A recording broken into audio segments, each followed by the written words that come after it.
नमस्कार, मैं हूं सौरभ पांडे और आप देखना चालू कर चुके हैं जनसंवाद नेटवर्क। आज हम उपस्थित हैं लखनऊ में। मौसम बारिश का हो रहा है, तेज हवाएं चल रही हैं। आज हम यहाँ विधानसभा के आसपास के क्षेत्र में हैं और अभी हम देख रहे हैं और यहाँ कुछ युवा बैठे हुए हैं। तो हम चल के बात करते हैं इनसे कि आगामी विधानसभा चुनावों को लेकर के युवाओं के क्या मुद्दे हैं। यहाँ हमको रेस्टोरेंट है एक, यहाँ पे हमको रेस्टोरेंट में कुछ युवा दिखाई दे रहे हैं। आइए हम उनसे बात करते हैं। नमस्कार सर।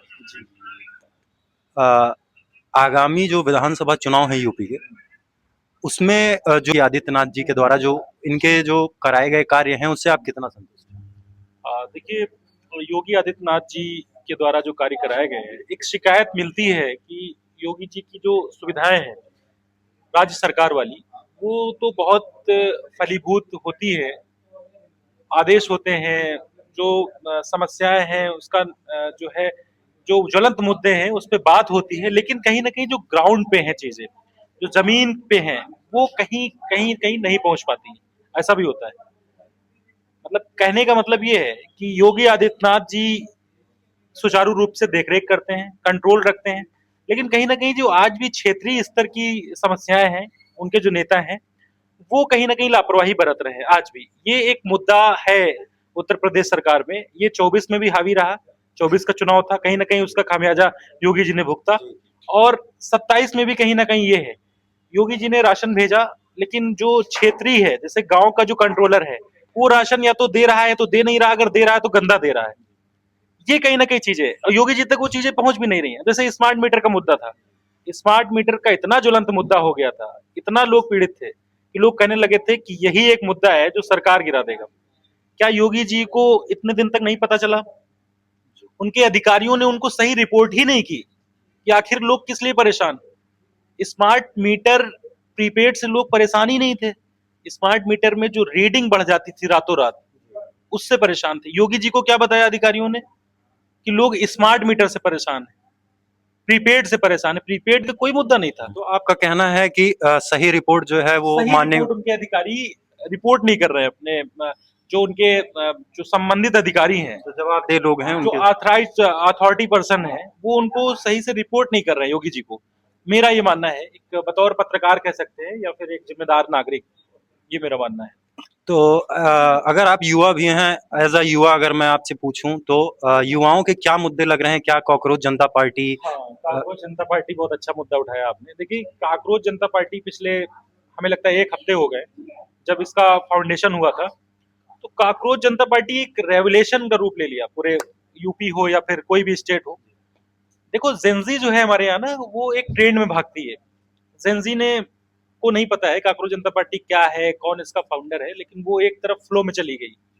ये एक कमी है हमारे यहाँ। हम ये नहीं कहते हैं कि, कहते हैं ना कि जिस ओर जवानी चलती है उस ओर जमाना चलता है। तो जेंजी ताकत है, सबसे ज्यादा युवा है हमारे देश में, पूरे विश्व में सबसे ज्यादा, कहते हैं ना यंग इंडिया, तो सबसे ज्यादा यंग है, एज है हमारे पास। तो समस्या ये नहीं है कि कांग्रेस जनता पार्टी में ना जाए, समस्या ये है कि हमारे जो युवा हैं वो बिना देखे भागते हैं कहीं भी, तो उसको उसका विश्लेषण नहीं करते हैं सही से। तो आगामी जो जैसे विधानसभा। कांग्रेस जनता पार्टी का जो फाउंडर था वो आम आदमी पार्टी से संबंधित निकला। जी। मैं ये नहीं कह रहा हूँ कि जो है आम आदमी पार्टी से क्यों निकला सर, मतलब सवाल ये है कि जो कांग्रेस जनता पार्टी का व्यक्ति था, उसने ये जेंजी को बताया ही नहीं कि मैं आम आदमी पार्टी की विचारधारा का आदमी हूँ पहले से।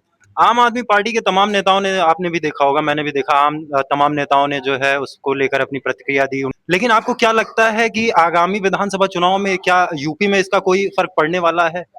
किस किस चीज का? कांग्रेस जनता पार्टी या जो ये एक रेवोल्यूशन के तौर पे देखा जा रहा है, देखिए, इसका मैं कोई। आपको बताऊं, फॉलोअर्स की दुनिया जो होती है वो आप वोटिंग में उसको तब्दील नहीं कर सकते हैं। ऐसे तो कितने फॉलोअर्स, सेलिब्रिटीज आप ले लीजिए, क्या नाम, खेसारी लाल यादव, बिहार में कितने फॉलोअर्स थे उनके, कितने फॉलोअर्स थे भाई, और हार गए चुनाव भाई, छपरा सीट से वो हार गए ना। ऐसे आपको कई उदाहरण मैं दे दूं, कितनी सेलिब्रिटीज हैं, उनके कितने फॉलोअर्स होते हैं। हाँ, बहुत तो सारे। चुनाव में आना और फॉलोअर्स होना बड़ा फर्क होता है। आप कांग्रेस जनता पार्टी को क्लिक करिए, मैं उनका विरोध नहीं कर रहा हूं, मैं चाहता हूं कि कुछ ऐसा करे, कोई विपक्ष मजबूत होना चाहिए। मैं हमेशा इसका पक्षधर हूं। किसी ने कहा भी था कि जब विपक्ष कमजोर होता है, तो संसद भी कमजोर हो जाती है। तो क्या आपको लगता है कि मेरा मानना, मैं कंप्लीट, लेट मी कंप्लीट, तो मुझे लगता है कि कांग्रेस जनता पार्टी के जब फॉलोअर्स देखेंगे आप, तो फेक फॉलोअर आपको दिखेंगे बहुत सारे। मैं बिल्कुल विरोध नहीं करना चाहता हूं, लेकिन बस ये चाहता हूं कि कोई सही दिशा दिखाए युवाओं को। मैं ये नहीं कह रहा हूं कि बीजेपी बहुत अच्छा काम कर रही है। बीजेपी में नीट जैसे मुद्दे हैं, नीट इतना बड़ा पेपर माना जाता है हमारे यहाँ, मेडिकल का सबसे सर्वश्रेष्ठ, सबसे प्रतिष्ठित एग्जाम है, वो हो जाता है, लीक हो जाता है। तो जरूरत है विपक्ष की, लेकिन ऐसा नहीं है कि बिल्कुल अंधे होके भागे युवा। हम नीट पे भी बात करेंगे सर, लेकिन मैं आपसे ये पूछना चाह रहा हूँ कि क्या आप कॉकरोच जनता पार्टी को एक मजबूत विपक्ष के रूप में देख रहे हैं, या विपक्ष के रूप में ये किसी भी प्रकार का जमीनी स्तर पे कुछ? देखिए, मैं एक बीइंग ए जर्नलिस्ट, मैं कभी भी मजबूत नहीं देखता हूँ किसी को, और सबको मजबूत देखता हूँ। अगर जिस लेवल पे ये सिर्फ सोशल मीडिया पे है, मैं नहीं बिल्कुल मजबूत देखता हूँ। हमारे देश का इतिहास रहा है, जब तक कोई जमीन पे नहीं आया है, सोशल मीडिया से चुनाव नहीं होते हैं। फिर मैं कह रहा हूं आपसे सौरभ जी कि सोशल मीडिया पे चुनाव नहीं होते हैं। अगर कांग्रेस जनता पार्टी की बात कर रहे हैं, अगर कांग्रेस जनता पार्टी जमीन पे आती है, जमीन पे रेवोल्यूशन करती है, जमीन पे मुद्दे उठाती है, तो कुछ टक्कर ले सकती है आप चुनाव की जो बात कर रहे हैं। जिस प्रकार से नीट का पेपर लीक हुआ है, और उस पे जो हमारे शिक्षा मंत्री हैं माननीय श्री धर्मेंद्र प्रधान जी, उनका जो भी बयान आया है मीडिया के सामने, आपने देखा होगा, वो बयान देने से बच रहे हैं। तो इसको लेकर छात्रों के भविष्य को, जो इतने लाखों लाख छात्रों ने एग्जाम दिया है, इसको लेके क्या सरकार की कोई जिम्मेदारी है, वो निर्धारित होनी चाहिए, वो स्टूडेंट्स के प्रति जवाबदेह हैं? तो इसके परिप्रेक्ष्य में आपके क्या? बिल्कुल बिल्कुल, देखिए, हमारे आदरणीय धर्मेंद्र प्रधान जी देश के शिक्षा मंत्री हैं। बहुत अहम रोल होता है जब कोई देश 2047 में विकसित डेवलप्ड होन कंट्री की बात करता है, तो ऐसे में शिक्षा मंत्री की भूमिका बहुत बड़ी होती है सौरभ भाई। तो मैं ये चाहता हूँ कि शिक्षा मंत्री बहुत संवेदनशील पद है, बहुत सेंसिटिव, बहुत सीरियस डेजिग्नेशन, चेयर कह सकते हैं आप उसको। जिस हिसाब से नीट के पेपर, आज नहीं नीट हुआ, पहली बार आप पढ़िएगा, पहली बार लीक नहीं हुआ है नीट का पेपर। नीट का पेपर 2017 में, मेरे अकॉर्डिंग टू माई नॉलेज, तो 17 में, 21 में, 24 में, 26 में, अगर मैं गलत हूं तो आप करेक्ट करिएगा, जो मेरे पास आंकड़ा है, तो इस हिसाब से भी लीक हो चुका है। और उसके पहले भी भारतीय जनता पार्टी सरकार थी। तो क्या बनता नहीं था कि एक शिक्षा मित्र को तत्काल हटाया जाए शिक्षा मंत्री को? बनता था ना। शिक्षा मंत्री जिस हिसाब से नीट जैसे पेपर लीक हुए, लेखपाल के भी रिसेंट पेपर लीक हुए, एसएससी के पेपर लीक हुए, तमाम पेपर लीक हुए, उसको देखते हुए शिक्षा मंत्री को बहुत पहले हटा देना चाहिए था। उससे ये मैसेज जाता विपक्ष में भी कि देखिए, हम लापरवाही नहीं बर्दाश्त करते हैं, हम करप्शन पे जीरो टॉलरेंस पे काम कर रहे हैं।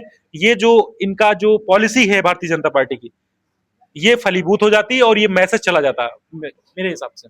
जिस प्रकार एनटीए को बदलने की, या एनटीए जो एजेंसी है जो एग्जाम्स करवाती है, उसको लेकर के सवाल उठ रहे हैं, और उसको लगातार छात्रों द्वारा ये मांग हो रही है कि उसमें बदलाव किए जाएं, और एक जिम्मेदार एजेंसी को जो एग्जाम करवा पाए उसको दिया जाए। तो अभी तक इस पे जो है किसी भी प्रकार का सरकार की तरफ से कोई ऐसा ठोस कदम नहीं उठाया गया है, जिससे छात्रों को अपने भविष्य में उनको वो मिल सके कि ऐसा भविष्य में नहीं होने वाला है। जैसे मैंने मीटर की बात की ना, स्मार्ट मीटर की, वही इसमें हो रहा है। स्मार्ट मीटर का मुद्दा था कि मीटर की रीडिंग बढ़ रही है, उन्होंने क्या किया, प्रीपेड हटा दिया। मीटर की रीडिंग पे कोई बात नहीं हुई। ऐसे ही मुद्दा कुछ और है, करा कुछ और जाता है, कोई अहम फैसला नहीं लिया गया। आप बताइए कितने लोगों को आज तक 10 साल से ज्यादा सजा हुई पेपर लीक वाले मामले में? मेरे हिसाब से इतिहास में किसी को नहीं हुई। लोगों की बेल हो गई, जमानत हो गई। जब तक किसी को फांसी नहीं होगी, जब तक एनकाउंटर नहीं होगा ऐसे मामलों में, जब तक ये सामूहिक दुष्कर्म कह सकते हैं, सामूहिक ये जो क्रूर मर्डर होते हैं, ऐसी धाराओं का प्रयोग नहीं होगा ऐसी अपराधों पे, पेपर लीक वालों में, तब तक मुझे लगता है बदलाव नहीं होगा। फांसी हो, आजीवन कारावास हो, बेल की कोई गुंजाइश ना हो, तब होगा, तभी होगा। क्योंकि डर, आंख में पानी नहीं है किसी की, न डर है किसी को, कोई नहीं है। क्योंकि सब इतिहास देखते हैं, कुछ होता ही नहीं है। बड़े लोगों से नेटवर्क होता है उनका, वो छूट जाते हैं, फिर वही होता है। आपको क्या लगता है कि जिस प्रकार से केंद्र सरकार ने यूजीसी लाया, और UGC as a student, as a youth, आपको क्या लगता है कि ये कितने प्रभावशाली मुद्दे, ये कितना प्रभावशाली मुद्दा है आगामी विधानसभा चुनावों में? देखिए, अगर आप यूजीसी की बात करें तो यूजीसी से एक वर्ग तो नाराज हुआ है, कोई दो राय नहीं है। एक हमारे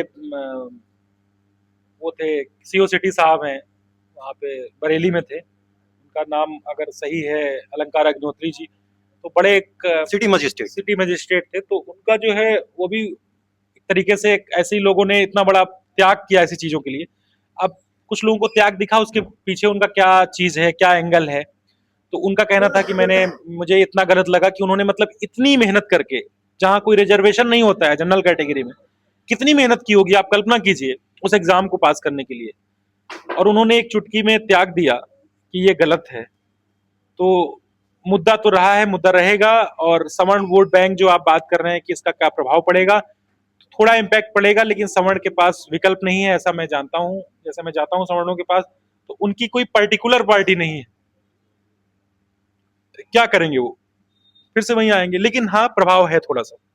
अगर हाई सुप्रीम कोर्ट, माननीय उच्च न्यायालय ने अगर ये ना किया होता, स्टे ना किया होता, तो और गंभीर परिणाम भुगतने को मिलते सत्ताधारी पार्टी को। चलिए, बहुत बहुत धन्यवाद। हमारे साथ थे सौरभ वाजपेयी जी, जो एक जाने माने पत्रकार हैं। आप देखते रहिए जनसंवाद। मैं हूं सौरभ पांडे, फिर मिलेंगे। नमस्कार।